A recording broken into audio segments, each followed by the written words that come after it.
त्रिकाल संध्या है, उसको जो माने उसमें शांति मिलेगा, इसमें कुछ नहीं मिलेगा। वो कुछ कर पाए? बीमारी तो बढ़ता जा रहा है, किसी को बीमार नहीं है आजकल दुनिया में। बीमारी तो लोगों को पूरा बर्बाद कर दिया। और मैं मेरा में लोग फंस के, हर घर में द्वंद्व झगड़ा, किसी की घर में शांति नहीं है। बड़े अमीरी से छोटे सब लोग भय में आतंकित थे। सब लोगों का एंजाइटी यानी इच्छा शक्ति बढ़ जाता है, हमको ये मिलेगा। आज एक डिसीजन, फिर कल दूसरा, फिर परसों तीसरा, हर दिन नया ढांचा सोचते हैं। सब दुखी है। कौन सुखी है माँ? जो भोजन खाते शरीर में पकता नहीं, दवाई खाते इलाज होता नहीं, हर साल हर समय हर महीने मेडिकल जाना पड़ता है। जाओ देखो मेडिकल में हर लोग, कितने लोग भीड़ भाड़ है। तो ये आने से कोई रक्षा नहीं कर पाएगा। रक्षा करेगा हमारी प्रभु, और प्रभु जी के शरण में जाना चाहिए। कल के जो वो कृष्ण है, वो परब्रह्म है, वो नारायण है, वो जगन्नाथ है, उनके शरण में जाना चाहिए। बिल्कुल। अच्छा, एक बात बताइए, बाबा वेंगा भविष्यवाणियाँ करते हैं, जैसे लोग भविष्य मालिका पर विश्वास करते हैं, ऐसे लोग दुनिया में बाबा वेंगा पर भी बहुत लोग भरोसा करते हैं, उनकी भविष्यवाणियों पर। तो अभी उन्होंने 2026 को लेकर एक भविष्यवाणी की जलवायु परिवर्तन की, कि इससे बहुत तबाही मचेगी। तो क्या भविष्य मालिका में भी ऐसा कोई जिक्र है कि पानी की वजह से, जैसे अभी हमने आपदा देखी हिमाचल में, उत्तराखंड में, पाकिस्तान में भी हालात बहुत खराब हुए, अमेरिका में भी इस तरह की सिचुएशन हुई, तो ये वापस से 2026 में भी आप देखिए वो समय तो 2020 से 19 से शुरू हुआ है, जबकि उन्होंने जो लिखे हैं वो 1-2 खंड पुस्तक लिखे हैं। भविष्य मालिका लाखों पुराण है, लाखों शास्त्र है। तो हमारा जो शास्त्र है वो पूर्ण शास्त्र है, अपूर्ण शास्त्र से हमारा विचार नहीं है। क्योंकि हमारे शास्त्र में लाखों पुस्तक हैं जो नित्य पंच सखाओं ने लिखे हैं।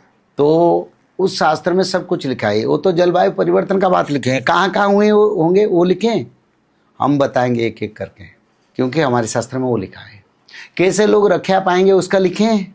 नहीं लिखे, पर हमारे शास्त्र में लिखा है चाहे बादल फटने वाला बारिश भी हो, 100 फीट बारिश भी हो जाए, तो जो लोग धर्म और जो नियम जैसे त्रिकाल संध्या का करेंगे उनको जल स्पर्श नहीं करेगा। ये लिखा है। वो बाबा उन्होंने क्या लिखे? तो इसलिए हम वो शास्त्र को नहीं जाते हैं। हमारे शास्त्र बहुत रीच है, हम आडप्ट शास्त्र से विश्वास नहीं करते हैं। अच्छा, आपको क्या लगता है सबसे ज्यादा तबाही किस दिशा में मचने वाली है? पूर्व में। पूर्व में किस तरह की घटनाएं वहां पर घट सकती हैं? बिल्कुल भूकंप, जल प्रलय, पंचभूत का प्रलय, टर्नाडो, साइक्लोन पूरा तबाही करके नष्ट कर देगा। पूर्व में कोई देश का स्थिति नहीं रहेगा। तो कई ऐसे राष्ट्र मतलब जिनका अस्तित्व ही मिट जाएगा। बिल्कुल ऐसा ही होगा। भारत पर उसका किस तरह का इम्पैक्ट आप देखते हैं? भारत पर खंड प्रलय होगा। हाँ। संपूर्ण प्रलय नहीं होगा। समुद्र सुनामी, हाँ। भूकंप और बादल फटने वाला बारिश, पहाड़ियाँ ढलना, लैंडस्लाइडिंग और एग्रीकल्चरल प्रोडक्ट का माइनस होना पूरा, और साथ ही साथ भारत में वार, जो भारत पाकिस्तान के बीच। किन राज्यों में आपको ज़्यादा खतरा नज़र आता है?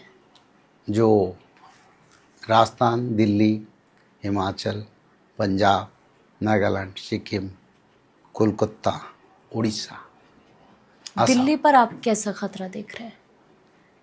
मैं इसको कैसे बताऊं? भविष्य मालिका में तो लिखा होगा। लिखा है बिल्कुल, पर मैं ऐसे नहीं बताऊंगा। मैं बताऊंगा धर्म की ओर आओ, आगे वार होगा। बड़ा विश्व युद्ध का केंद्र स्थल हमारी दिल्ली जैसी कि हमारा राजधानी है ना, तो इसलिए धर्म की ओर आओ। अब माछ मच्छी मदिरा मांस पढ़ाई में मेरा तुम तेरा सब छोड़ो, धर्म की ओर आओ। आगे धर्म रक्षा करेगा और कोई नहीं रक्षा करेगा। ना पैसा, ना शासन, ना कोई रक्षा करने के लिए सामर्थ्यता, सिर्फ धर्म रक्षा करेगा।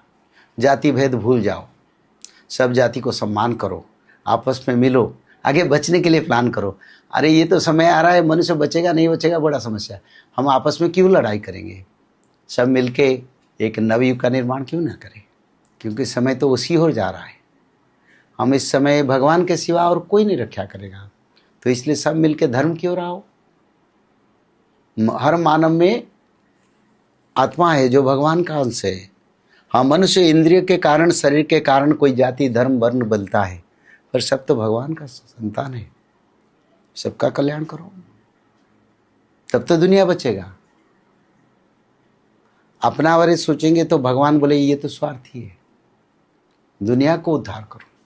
तो भारत के अंदर भी आपको ऐसा नजर आता है कि भारत के अंदर भी किसी राज्य का अस्तित्व खत्म हो सकता है 2026 में? नहीं, स्थिति खत्म नहीं होगा। भारत जैसे आज है ऐसे रहेगा। हाँ, भारत की जो आबादी, जो क्षेत्रफल, वो बढ़ेगा, क्योंकि अखंड भारत बनेगा आगे।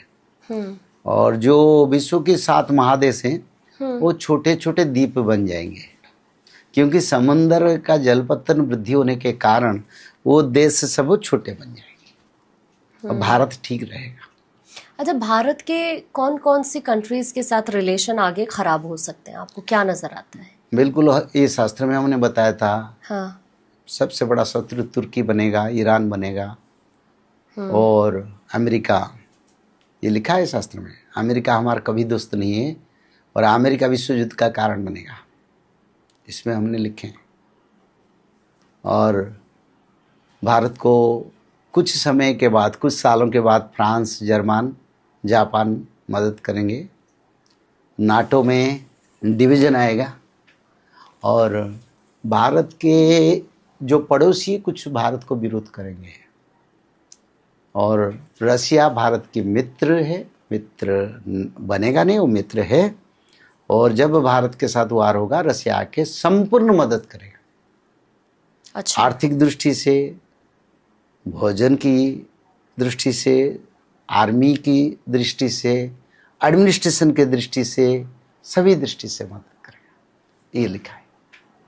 ओके, यानी रशिया के साथ आने वाले वक्त में भी हमारे रिश्ते मजबूत हाँ, रहेंगे। ये तो अनंत युग से रशिया के साथ हमारा संपर्क है। सत्ययुग में था, त्रेता में था, द्वापर युग में था, और इस समय कहाँ दूर होंगे, क्योंकि वो हमारा सच्चा मित्र है।